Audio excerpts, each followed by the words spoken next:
So the last part of naming would be acids. And again, acids have an H in front, so H, and it's followed by an element or a polyatomic compound. So the first step is identifying it. Recognize the H that's in front. And acids are compounds that form H plus ions when dissolved in water. We call these protons because hydrogen, when it's neutral, has an electron and a proton. When it has an H plus, it's lost its only electron, and the only thing left is a proton.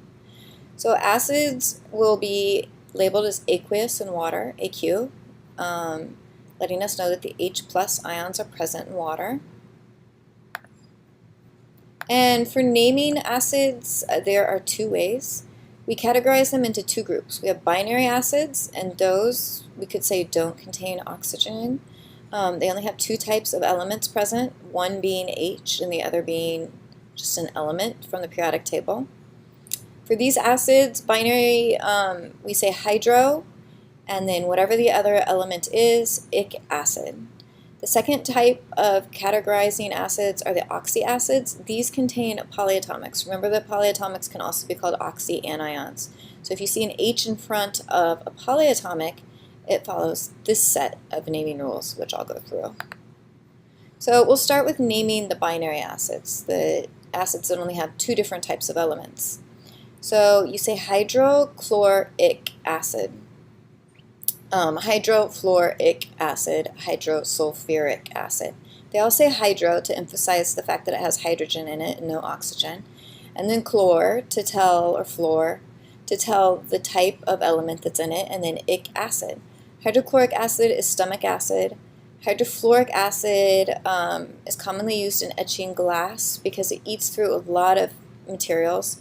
Here are Jesse and Walter White from Breaking Bad, and Jesse had used the acid in the bathtub, and it had eaten through the bathtub, which it would do, but not at such a fast rate. And then hydrosulfuric acid comes off of decaying organic matter. So you smell it in sewers. Sometimes you can smell it in pipes that need to be cleaned. And then the second type of acids, these are more common, but they're a little more complicated to name. They contain the polyatomic ions. These acids, however many H's you put on there will depend on the charge of your polyatomic or oxyanion. If it's a 2-, then it's H2. If it's a 3-, then it's H3. Notice that this was sulfate, so it becomes sulfuric acid. This was phosphate, so it becomes phosphoric acid. 8's become ic, which I'll talk about further, and the charge tells you how many H's go in front. So the names of acids containing oxyanions / polyatomic ions ending with "ite" take this form.